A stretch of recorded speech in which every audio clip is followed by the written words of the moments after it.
86 का जो कानून था जिसमें अभी 2019 में बदलाव आया, किस तरह का बदलाव आया है और अब वर्तमान में किस तरह का नाम रखा गया है ये उपभोक्ता सुरक्षा, उसके बारे में कुछ बताइए। तो पहली बात तो ये है कि पूर्व में इसका नाम जिला उपभोक्ता विवाद प्रतिशोध फोरम मंच था। अब इसको आयोग बना दिया गया। पहले राष्ट्रीय आयोग था, उसके बाद राज्य आयोग था और जिला जो आयोग की जगह मंच का था। अब तीनों जगह आयोग हो गए। जिला स्तर पर भी उपभोक्ता आयोग हो गया, राज्य स्तर पर भी राज्य उपभोक्ता आयोग हो गया और राष्ट्रीय स्तर पर राष्ट्रीय उपभोक्ता आयोग हो गया। तीनों जगह एक तरह पदनाम में एक तरह से समानता आ गई। दूसरी बात यह है कि जहाँ तक क्षेत्राधिकार का सवाल है, पहले क्षेत्राधिकार जिला उपभोक्ता मंच को 20 लाख रुपये तक ही था, अब इसको बढ़ाकर 1 करोड़ रुपये तक कर दिया। राज्य आयोग का पहले 1 करोड़ तक था, अब उसको बढ़ाकर 10 करोड़ रुपये तक कर दिया और राष्ट्रीय आयोग को तो असीमित अधिकार प्राप्त है ही। तीसरी बात यह है कि पहले इलेक्ट्रॉनिक्स जो माध्यम से पहले परिवाद करने की कोई जो है प्रावधान नहीं था। अब इसमें क्या किया गया, वर्तमान नए कानून में इसमें इलेक्ट्रॉनिक माध्यम से ई फाइलिंग भी इसमें परिवाद की हो सकती है। अच्छा, एक इसमें सबसे बड़ा ये जो इसमें संशोधन किया और जो उपभोक्ताओं के हितों में है वो इसमें ये है कि जो वो क्या बोलते हैं विज्ञापन होता है, मिथ्या विज्ञापन या जो गलत विज्ञापन, गुमराह करने वाले विज्ञापन होते हैं, उसमें भी उसको जो दोषी माना गया। कंपनियों को भी दोषी बनाया गया और इसमें सजा के कठोर प्रावधान कर दिए गए। एक इसमें प्रावधान जो किया गया है वो ये है कि इसमें जहाँ से पहले ये था कि जहाँ परिवादी रहता वहाँ, अब उसमें क्या 3 स्टेज पे आपको ये अधिकार दे दिए गए हैं कि कहाँ परिवाद पेश कर सकते हैं। एक तो पहला जिसमें कि जो विपक्षी गण है वो रहते हैं, दूसरा जो उपभोक्ता जहाँ निवास करता है वहाँ, और तीसरा जहाँ वाद कारण उत्पन्न होता है। तो आज कल परसों मैंने किताब पढ़ा था, जैसे कि एक आदमी ने कोई चीज़ मुंबई से खरीदी और गोवा में जाकर उसने उसका उपभोग किया।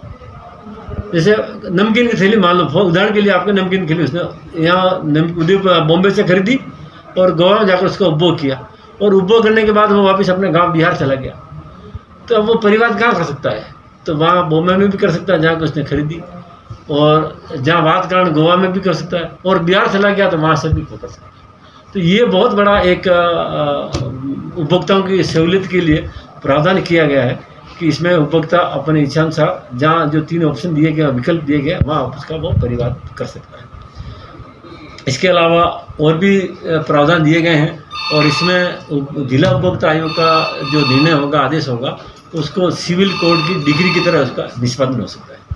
और निष्पादन वो तो प्रावधान ही, इसके अलावा उसके पालना नहीं करने पर कारावास और दंड जो जुर्माने की सजा से भी उसको दंडित किए जाने का प्रावधान इसमें रखा गया है।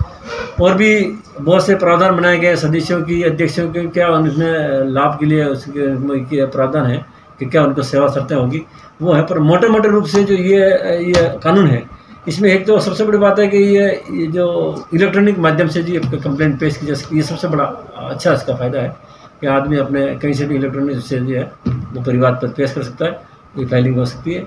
और दूसरी बात ये है कि इसको 3 अधिकार जो दे दिए गए हैं कि कहाँ से वो परिवाद फाइल कर सकता है। बिहार का आदमी, भारत के कहीं से भी आदमी बैठा बना हुआ आदमी यहाँ के परिवार में, यहाँ उदयपुर में भी परिवाद फाइल कर सकता है। ये सबसे बड़ी इसकी विशेषता। सर, परिवाद दर्ज होने के कितने समय तक इसको निस्तारण के रूप में देखा जाएगा? उसमें ये निस्तारण ये है कि जिसमें सामने वाले पक्षकार को जो परिवाद पत्र की प्रति प्राप्त हो जाए तो उसके 3 महीने 5 महीने के अलग अलग 2 केसेज में है, जिसमें कि कोई साइंटिफिक एनालिसिस शामिल है, उसमें उसकी अवधि 5 महीने की दी गई। जिसमें साइंटिफिक एनालिसिस नहीं है, शामिल नहीं है, उसमें 3 माह की अवधि दी गई।